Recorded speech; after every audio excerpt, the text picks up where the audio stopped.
ბოთლი კლაპიების ერთადერთი კომპანია, რომელიც საქართველოში შემოვიდა, გაკოტრდა და ქართული ბაზრიდან საერთოდ მათ იზარალეს მათი განხორციელებული $1 მილიონ ინვესტიცია და საქართველოში ჩამოტანილი 100 ბოთლი კლაპი აპარატი ამჟამად უნდა გაიტანონ ქვეყნიდან. სამი მიზეზი, რატომ გაფეილდა საქართველოში კომპანია, რომელიც სოფლიოში 10-ზე მეტ ქვეყანაში წარმატებულია. პირველი, საქართველო პატარა ქვეყანა არის.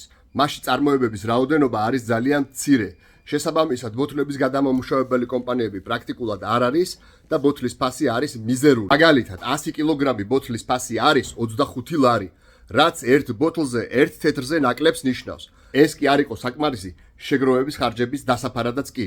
მეორე, ევროპული ქვეყნების მსგავსად, საქართველოში არ არის მიღებული კანონი, რომლის მიხედვითაც ბოთლი პირობითად 20 თეთრით ძვირდება და როდესაც ამ ბოთლს აბარებ, ამ დეპოზიტს უკან გიბრუნებს ბოთლი კლაპია აპარატი. და მესამე, რა თქმა უნდა, ეს ყველაფერი სპარკლომ წინასწარ იცოდა, თუმცა მათი ბიზნეს მოდელი იყო დაებრენდათ სხვადასხვა მსხვილი კომპანიების ბრენდირები ბოთლი კლაპია აპარატები, რაშიც ეს კომპანიები მათ გადაუხდიდნენ ფულს.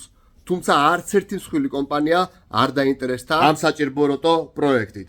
შესაბამისად, სპარკლო რამდენიმე წლის განმავლობაში დარჩა ყოველგვარი შემოსავლის გარეშე და საბოლოო ჯამში გადაწყვიტა რომ გასულიყო საერთოდ საქართველოდან. ეხლა კომენტარებში არ დამიწყოთ დაწერა თქვენ რო იცით ხოლმე გადაუხადეთ ხალხს ფული როგორც ევროპის ქვეყნებშია.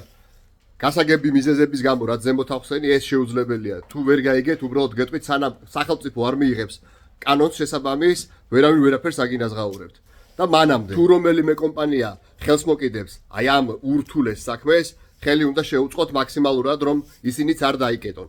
კომენტარებში ჩავაგდებ ეხლა მე იმ კომპანიების მისამართებს სადაც თქვენ შეგიძლიათ მიხვიდეთ და სხვადასხვა სახის ნარჩენები ჩააბაროთ და უნდა გვესმოდეს რომ ეს უნდა კეთდებოდეს ჩვენი მოქალაქეობრივი ვალიდან გამომდინარე. და კიდე თუ გინდა ჩვენ საერთოდ ნუ მოგვიტანთ, სხვებს მიუტანეთ. ოღონდ ნუ გადაყრით.